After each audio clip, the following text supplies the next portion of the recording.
日本の場合ってバカな人が政治家を選んで、その政治家の人たちが省庁をコントロールしてまずいものを一生懸命作ってて、日本って経済成長率ずっと下がってて、努力してまずくする人と、ジョンチタイトル解消お願いします。すみません。今回のタイトルが努力してまずくする人たちっていうのにしたんですけど、シャンパンっていうお酒がフランスのシャンパーニュ地方っていうところで作られるんですけど、シャンパンっていうとみんな淡入りの白いお酒だよねって、ブドウで作られたやつだねって分かると思うんですけど、そもそも論あれスパークリングワインと呼ばれる泡が入った状態でその醸造しているブドウ酒なんですけど、それをシャンパーニュ地方で作ったものだけシャンパンと名乗って良いっていうルールがあって、なのでそのスパークリングワインっていうのだと1本1000円ぐらいで日本でも買えると思うんですけど、シャンパンという名前になるとだいたい1本3000円ぐらいになるんですよ。でぶっちゃけ大して変わんないんですよ。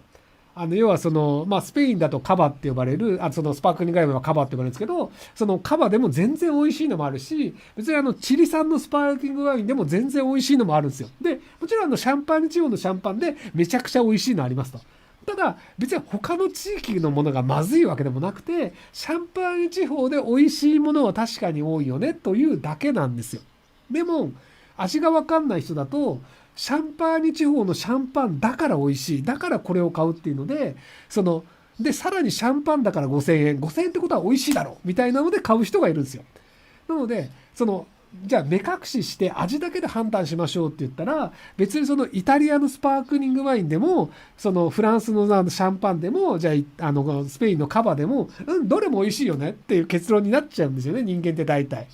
でもそのシャンパンという名前がついてるだけで高く売れるので、シャンパンニュ地方の人たちっていうのは安売りをする必要がないので、味にこだわって物が作れるんですよ。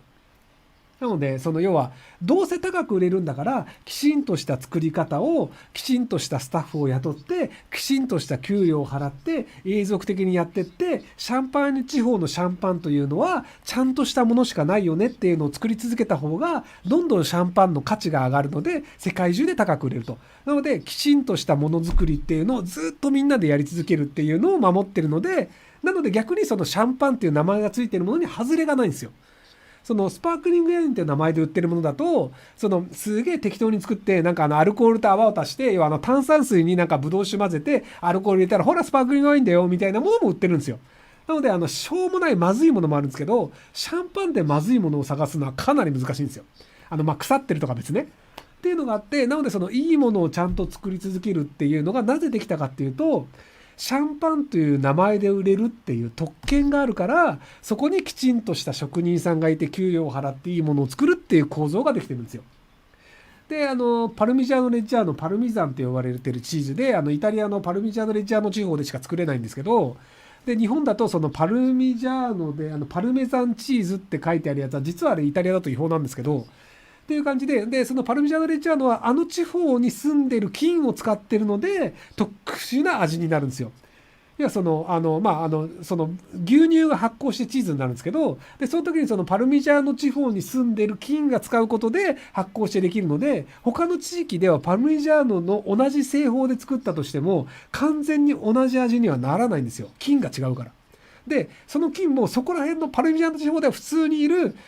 菌なので、特定の菌をそのまま使ってるわけじゃなくて、いろんな菌が混ざった状態でパルミジャーノ地方の雑菌の風味がパルミジャーノレッジャーノなんですよ。っていうのがあって、なのでパルミジャーノは本来であれば結構高いんですよね。でも日本の場合って勝手に作ったチーズをパルメザンチーズって名前で売ってたりするんで、っていうので他の地域に行くとパルミジャーノっていうだけで結構高く売られるっていうのもあったりして、なんでちゃんとした作り方をしているものというのを高く売るためには、このちゃんとした作り方をしている食べ物とか飲み物っていうのはこの地方でこういう製法で作ってますよ、だから高いけど外れがないです、美味しいですってやることで海外で売れるんですよ。なのでシャンパンって世界中で売れてるし、パルメザンっていう名前も日本人が聞いたことあるように世界中に売られて高い値段で売られていくんですよ。っていうので岡崎城っていう名古屋にある昔徳川家康が治めてた岡崎っていう地域のお城があって、そこにちょうど昔町のサイズって1丁2丁っていう距離で言われたんですけど、でちょうど8丁行った距離に作ったところである味噌屋っていうのがその木の樽に味噌をつけて、でその上に木の蓋を置いて、で上に石を3トンとか置くんですよ。だから3トンですよ。要は100キロの石を30個でそれがさらに崩れないように置かなきゃいけないし、その力が均等に加わるようにして重量をずっとかけ続けるっていうのを、その木の樽で2年間やり続けることによって、その木って隙間が細かくあるので空気を実は通すんですよ。で空気を通すし、水分自体も木が吸収して外に出すっていうのがあるので、水分を徐々に減らしていって、でその空気の循環もさせるっていう、その木の能力と上から3トンでめちゃくちゃ押さえつけるので水分が減っていくっていうのを2年かけてゆっくり熟成させることによってできたのが八丁味噌っていうのがあって、680年とか続いてるんですよね。そのもともと本家二家の丸屋八丁っていう店と角久っていう2つの店がその600年以上続けて作ってるんですよ。で八丁味噌っていうのをそのちゃんと作り続けて、味が分かる人が食べると美味しいよねと。なのでじゃあ八丁味噌っていうのをブランド化してきちんと売り出したら、要は味噌って、味噌汁自体だったり寿司屋とかでいろんなところで売られてるので、ちゃんとした味噌っていう形でブランド化したら海外で売れるかもしれないし、もっと高く売れてて、じゃあそのきちんとした作り方をするお店っていうのが増えるかもしれないよねっていうのがあるので、八丁味噌をブランド化しましょうっていうので、農水省にその丸屋八丁味噌の人がこれをブランド化したいですって言ったんですよ。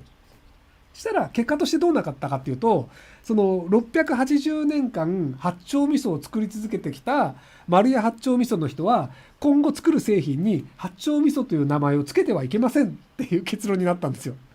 その680年間八丁味噌を作ってきたんで、この名前を守りたいですって農水省に言ったら、お前作っちゃダメっていう結論になったんですよ。なので今後八丁味噌を作ってるそこの680年間作ってきた味噌屋さんは八丁味噌以外の名前で売らなきゃいけないんですよ。なんかそれを丸米っていう名前にするのか何なのか知らないですけど、でその八丁味噌って名前どういうところが使えるのってなると、ステンレスの樽とかでなんか無理やり温度を高くしてドライヤーとかで乾かすと3ヶ月くらいで作れるんですよ。ほら2年かかるんですけど、でそこのステンレスでドライヤーで作ってるんだったら、そこを八丁味噌って名乗ってもいいっすよっていうシステムを今後やるらしいんですよ。はい。っていうのが割と日本がやりがちで、僕今ビールを飲んでるんですけど、ベルギーで作られてるビールで、これはビールだな。ベルギーの修道院で作られてるやつで、なんとかクリークってやつで、果物の皮とかを入れてるビールとか、ビールの中にいろんなものを入れて作るビールとかがあるんですけど、でドイツってビール純粋令っていう法律があって、ビールを作るんだったら大麦とホップと水以外を使ってビールっていう名前で売ったらお前ら殺すぞっていう法律があるんですよ。殺すっていうか捕まえるんですけど、要は美味しいビールを作るには変な混ぜ物、要はアルコールとかって添加すると簡単にまずいものを作れるんですよ。まずくてビールっぽいもの。でも時の王様が俺はまずいビールを飲みたくないと。だからビールと名乗って売るのであれば大麦と水とホップ以外絶対使うな、それ以外ビールって名乗ったらマジ捕まえっからなっていうビール純粋令って法律を作ったんですよ。そのおかげで割とドイツのビールって世界中で売られてて、ドイツのビールって美味しいよねっていう評価があるんですよね。でベルギーの場合だと修道所とかで長年作り続けて同じ製法で同じ作り方をしているので美味しいよねっていうので、日本だとハイネケンじゃねえやヒューガルデンとか割と有名なベルギービールとかがそこら辺で売ってると思うんですけど、ヒューガルデンっていう名前のビール屋さんの居酒屋も新宿にあったりするんですけど、なので何年間もずっといいものを作り続けることで美味しいものを作って、これが世界中に入れるねっていうのをやるんですけど、で日本の場合って美味しいビールを作ると税金が高くなるんですよ。なのですごい美味しいビールを作りましたって言ってこれビールですって言うとめっちゃ税金高くなってて、で麦を使わないで代わりにじゃあ大豆を使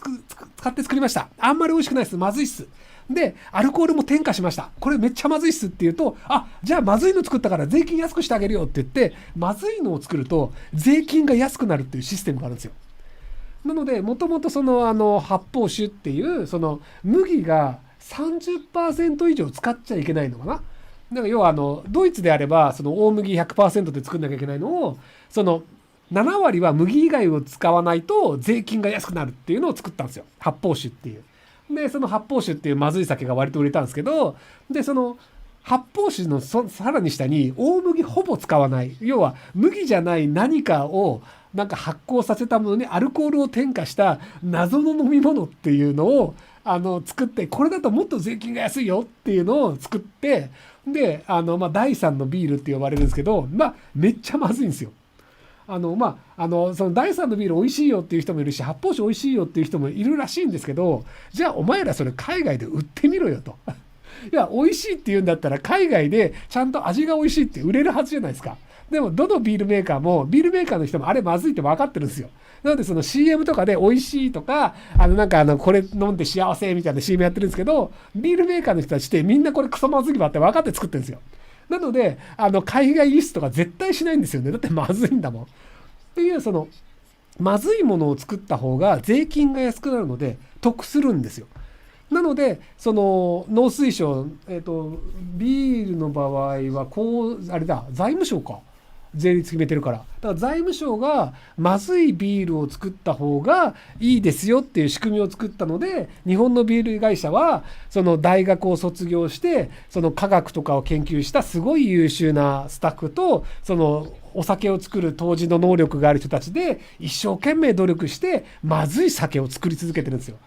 発泡酒が出てからもう20年以上経ったと思うんですけど、なので今のビール会社って一生懸命お金をかけてまずいものを作ってるんですよ。で、意味あんのって、普通思うんですけど、で、最近その八丁味噌も、まずいものを一生懸命売り出そうとしてるっていうのがあって、なんかね、その、日本いい国だよねっていう人も全然いると思うんですけど、僕はバカがコントロールしてる国だよねって思ってるんで、はい、すいません。本来まともな人が多数派だったら、発泡酒とかマジ意味なくねとか、八丁味噌おかしいよねってなるはずなんですよ。でも残念ながらバカが多数派なので、それが問題になって是正されようってならないんですよね。